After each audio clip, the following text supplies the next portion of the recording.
Hello, this is Jill from Rolling Harvest, and today we're going to be using zucchini, our featured produce of the week, to create some delicious, kid-approved zucchini muffins.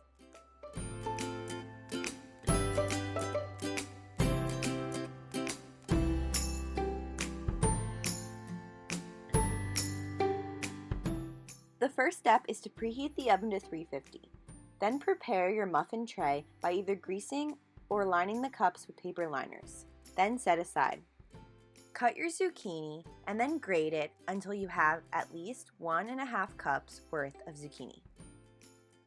We're now going to gather the dry ingredients in a large mixing bowl. First, get 1 2/3 cup white whole wheat flour or all-purpose flour. Then, add 1 teaspoon baking powder and 1 teaspoon baking soda. Now, add 1 teaspoon ground cinnamon, and if some more sneaks in there, just welcome it with love. Lightly mix and set aside. It's now time to mix the wet ingredients in a separate bowl.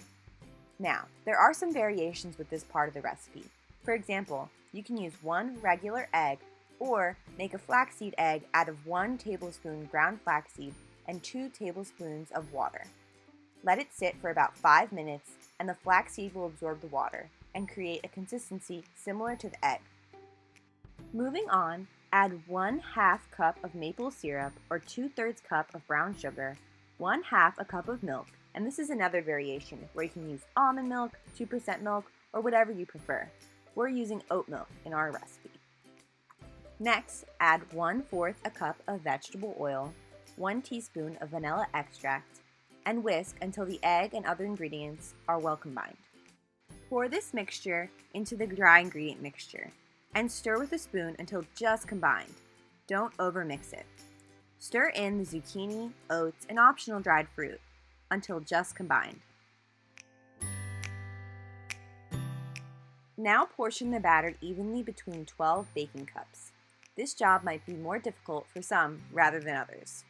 An optional last step before cooking is to add pumpkin seeds or raw oats on top. Set a timer for 18 minutes and then put the muffins into the preheated oven. When the timer goes off, insert a toothpick into the center of one of the muffins. If it comes out clean, they're done. If not, add another 2 to 3 minutes until the muffins are well cooked. Transfer the pan to a cooling rack, then serve the muffins warm, or let cool to room temperature. Then you can store them in a sealed container for up to 2 days, or freeze them. I hope you enjoyed making and eating these muffins as much as we did. And remember, they're a great way to get anyone, young or old, to eat their veggies. Thank you for joining my colleagues Edie Koznowski, Jill Kelly, and me, Vicki Sarnoff, for this episode of What's Cooking. Please check out our website at www.rollingharvest.org for more information about Rolling Harvest Food Rescue.